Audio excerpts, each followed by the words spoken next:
Ini makhluk baru yang membingungkan banyak orang, sekaligus mencengangkan dan menakjubkan semua orang karena kemampuannya yang memang benar-benar luar biasa.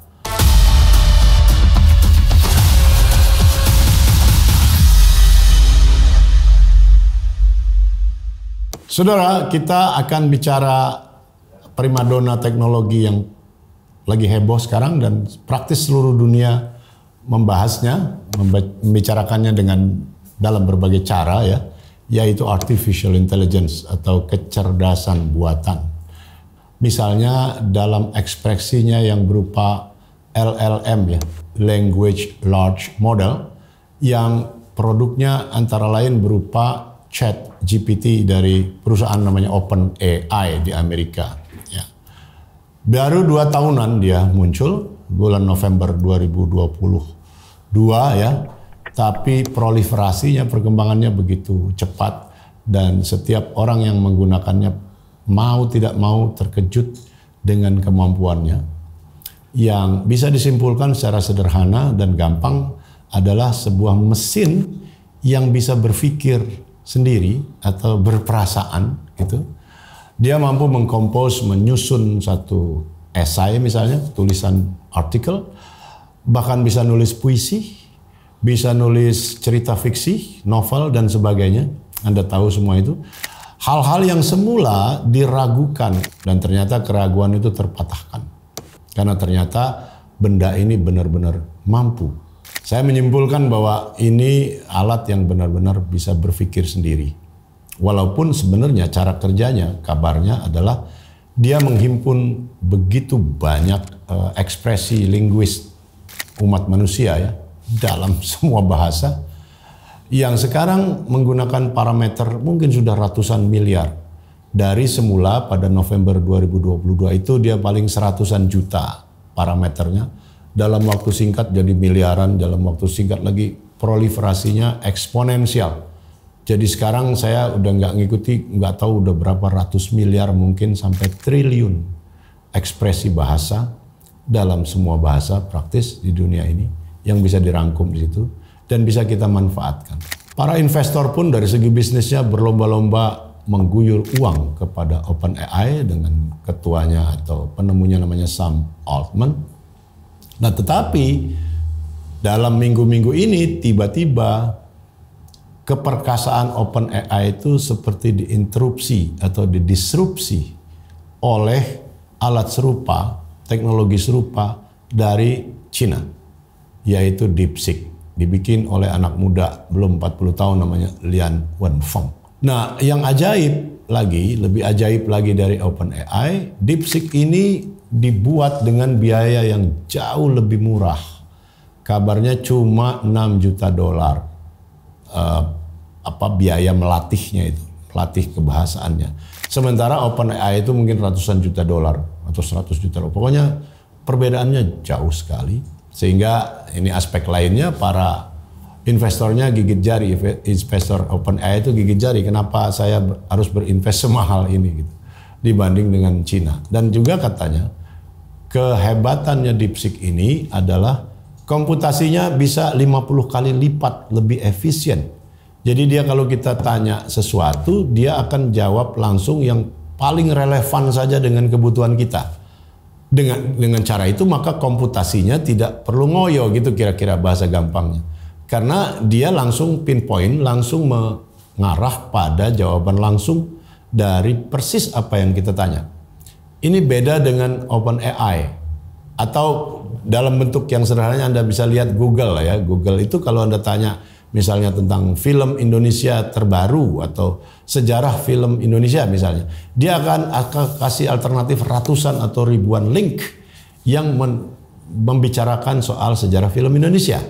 Ini pada titik tertentu membuat pengguna Google itu bingung juga karena disajikan alternatif begitu banyaknya. Nah, OpenAI menyederhanakan itu.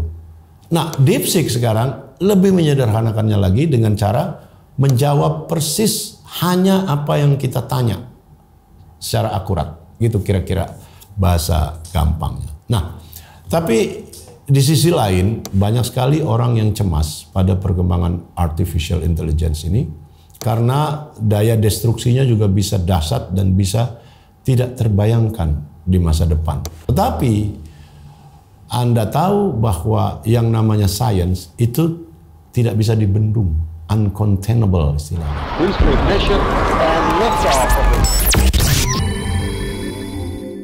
Makanya ada istilah containment dilemma di dalam para pelaku AI itu muncul istilah containment dilemma. Artinya di satu sisi teknologi ini benar-benar membawa manfaat yang luar biasa besar bagi umat manusia, itu diakui, udah jelas sekali. Tetapi di sisi lain bisa berpotensi istilahnya unprecedented risk. Jadi risiko yang belum pernah terjadi sebelumnya dalam sejarah umat manusia. Nah sekarang mereka harus mencari perimbangan itu antara manfaat dan mudaratnya yang dahsyat. Sama-sama dahsyat ini. Itu disebut containment dilemma. Nah kita belum tahu dan tidak ada seorang pun sekarang ini yang bisa menjawab dilema-dilema semacam itu. Tapi faktanya itulah yang sedang terjadi dan akan terus berkembang. Pertanyaannya bagi kita bangsa Indonesia, saya selalu ingin mengaitkan ini dengan kepentingan kita sebagai negara. Apa dan bagaimana kita menghadapi perkembangan yang semacam ini? Sejauh ini kita bisa lihat bahwa para pejabat negara kita juga hampir tidak bicara apa-apa tentang benda yang sangat luar biasa ini. Mereka yang paling berwenang, misalnya pejabat Komdigi ya, yang paling relevan lah ya, atau dari sudut sainsnya para pejabat BRIN misalnya, atau para pejabat Kementerian Riset dan Teknologi, hampir tidak bicara apapun mengenai perkembangan yang oleh seluruh dunia sedang dibahas ini. The release of DeepSeek AI from a Chinese company should be a wake-up call for our industries that we need to be laser focused on competing to win because we have the greatest scientists in the world. Dan sekarang jelas sekali pemain besar utamanya dua, Amerika dan Cina. Seolah-olah merepresentasikan superpowerity mereka berdua. Nah, pada hemat saya Indonesia juga harus mencermati perkembangan yang luar biasa ini. Kita belum tahu apa ABC-nya, alif bataknya kita belum tahu, tapi yang jelas pemerintah negara kita harus mencermati, mengikuti ini dari dekat step by step. Termasuk sejarah awalnya. Sejarahnya sih sebetulnya udah dimulai tahun 50-an. Entah kenapa baru sekarang tiba-tiba mekar. Nah ini saudara penting sekali. Dan sekarang kita baru tahap AI ya. Tahap AI berikutnya adalah apa yang disebut AGI. Yaitu Artificial General Intelligence. Ketika hampir semua penduduk bumi ini menikmati gitu atau mempunyai kemampuan untuk memiliki teknologi semacam itu, sehingga pada titik itu saya kira kecerdasan manusia biasa seperti kita ini sudah jauh terlampaui dan karena itu kita sudah obsolete. In 3 years, Cyberdyne will become the largest supplier of military computer systems. All stealth bombers are upgraded with Cyberdyne computers, becoming fully unmanned. Afterwards, they fly with a perfect operational record.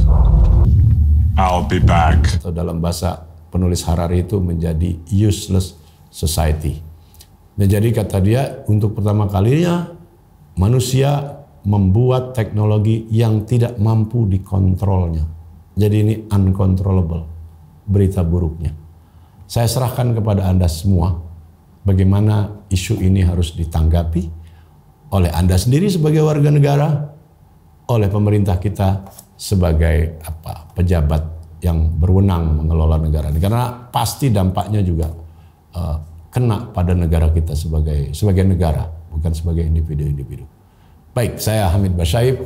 Terima kasih telah menonton tayangan ini.